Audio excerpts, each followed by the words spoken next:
Saat ini kita akan belajar bersama-sama betapa pentingnya pendidikan karakter Kristiani.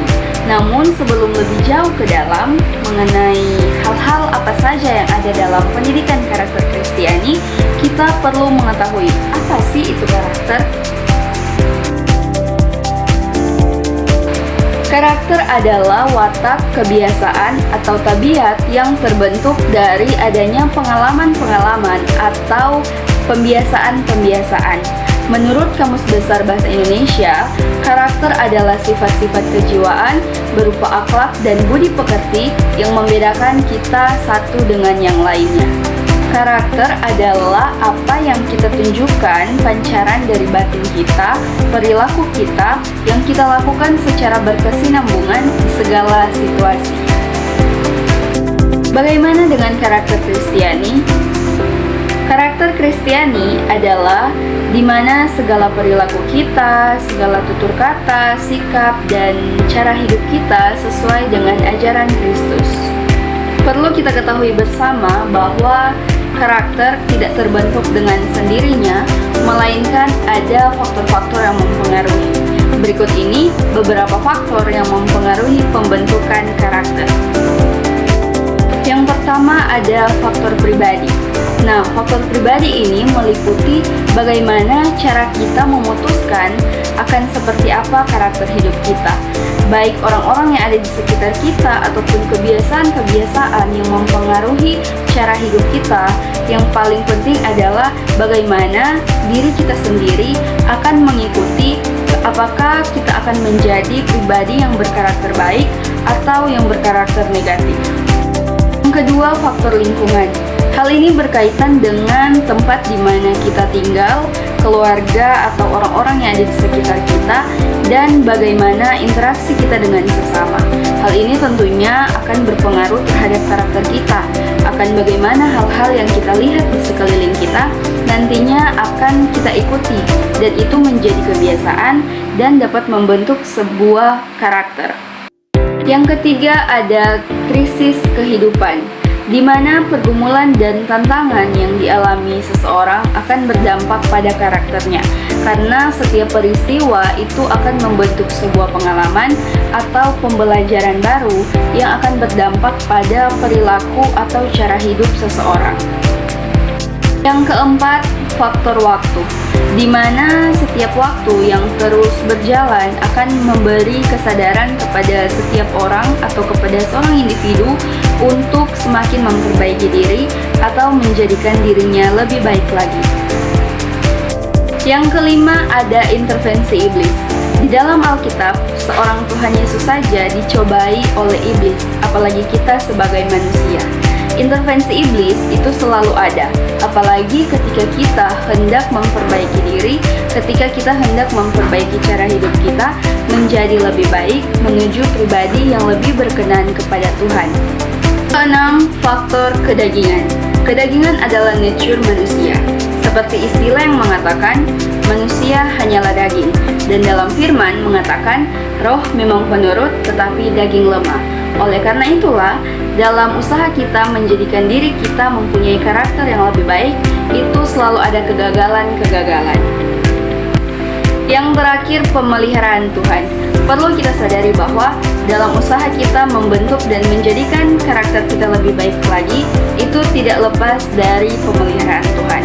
Meskipun ada banyak faktor yang mempengaruhi kita dalam pembentukan atau dalam menjadikan diri kita lebih baik, tetapi perlu kita percaya bahwa pemeliharaan Tuhan juga tidak pernah putus dalam usaha dan niat kita menjadikan kita mempunyai karakter yang lebih baik lagi. Nah, setelah definisi dan faktor-faktor yang mempengaruhi pembentukan karakter, perlu kita ketahui bahwa ada dua fakta mengenai karakter. Yang pertama, karakter telah terbentuk sebanyak 80-85% di 6 tahun pertama kehidupan atau di usia 0 sampai 6 tahun. Dan yang kedua, karakter itu bukan bawaan loh. Nah, dalam pembentukan karakter, orang tua memainkan peran sentral atau memainkan peran utama, memainkan peran yang sangat besar dalam pembentukan karakter anak. Ada beberapa nilai dan cara yang orang tua tanamkan kepada anak yang dapat mempengaruhi pembentukan karakter anak, seperti konsep diri, cara berkomunikasi, kedisiplinan, dan peran sosial. Mari kita ulas. Yang pertama ada konsep diri. Konsep diri adalah tentang bagaimana cara kita memandang, menilai, dan memperlakukan diri kita sendiri. Konsep diri ada dua, ada konsep diri negatif dan ada konsep diri positif. Orang tua yang menanamkan konsep diri positif kepada anak akan mempengaruhi sikap dan perilaku anak, tentang bagaimana dia memperlakukan dirinya sendiri ataupun tentang bagaimana dia memperlakukan orang lain. Sebab bagaimana cara kita memandang dan memperlakukan diri kita sendiri, itulah cara yang sama yang kita lakukan dalam memandang dan memperlakukan orang lain. Yang kedua ada cara berkomunikasi. Bagaimana cara berkomunikasi antara orang tua dan anak, bagaimana orang tua menyampaikan maksud, tujuan, ide, atau nasihat kepada anak, itu berpengaruh terhadap bagaimana juga cara anak berkomunikasi dengan sesama. Nah, perbedaannya ketika ada orang tua yang berbicara dengan lemah lembut kepada anak, anak itu pun akan terbiasa berbicara dengan lemah lembut atau dengan nada rendah. Sedangkan orang tua yang terbiasa menyampaikan sesuatu kepada anak dengan nada tinggi, anak pun akan terbiasa berbicara kepada sesama menggunakan nada tinggi walaupun tidak dalam keadaan marah, dan itu hanya dalam kebiasaan berkomunikasi. Yang ketiga adalah kedisiplinan. Bagaimana orang tua menanamkan sikap disiplin kepada anak, karena nantinya anak akan diperhadapkan dengan aturan-aturan yang berlaku, baik di masyarakat tetapi juga di dalam rumah pasti ada peraturan yang berlaku. Dan kedisiplinan yang dibangun orang tua akan mempermudah anak dalam mengikuti setiap aturan-aturan yang dia temui. Yang keempat, memainkan peran sosial. Pentingnya orang tua untuk menanamkan nilai sosial kepada anak, karena nantinya anak akan diperhadapkan dengan banyak orang dan di situ akan terjadi interaksi sosial. Dan juga memang pada dasarnya manusia adalah makhluk sosial yang selalu membutuhkan orang lain. Nah, teman-teman, sebenarnya ada begitu banyak cara dan nilai yang jika orang tua terapkan kepada anak itu berpengaruh terhadap pembentukan karakter anak. Tetapi yang paling penting di sini adalah tentang bagaimana perilaku dan cara hidup orang tua itu sendiri.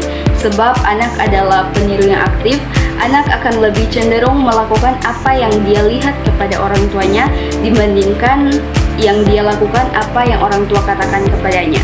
Oleh sebab itu, sebagai orang tua, mari menunjukkan hal-hal atau sikap-sikap yang dapat memberi contoh dan keteladanan yang baik bagi anak. Bagaimana dengan pendidikan karakter Kristiani? Pendidikan karakter Kristiani adalah bagaimana cara kita membentuk dan mendidik seorang anak atau seseorang memiliki karakter yang sama dengan Kristus. Yang menjadi panutan atau yang diteladani dalam pendidikan karakter Kristiani adalah pribadi Yesus sendiri. Bagaimana cara hidup Yesus, bagaimana Yesus dengan sesama, itulah yang menjadi patokan kita, yang menjadi tolak ukur kita dalam membentuk karakter atau kepribadian kita.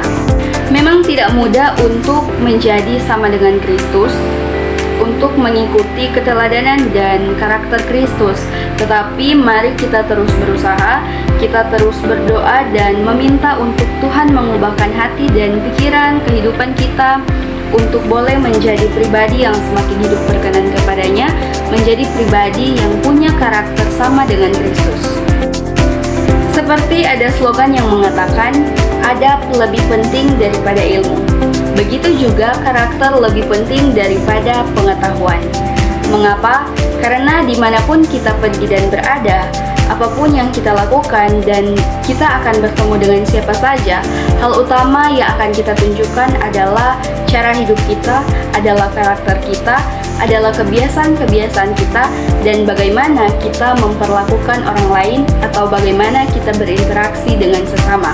Bukan ilmu pengetahuan atau bukan apa saja yang kita ketahui mengenai pelajaran-pelajaran, tetapi yang paling utama adalah bagaimana kita mempunyai karakter yang paling penting menyenangkan hati Tuhan dan menyenangkan orang tua, disegani jadi kebanggaan orang tua dan bagi sesama. Semoga bermanfaat.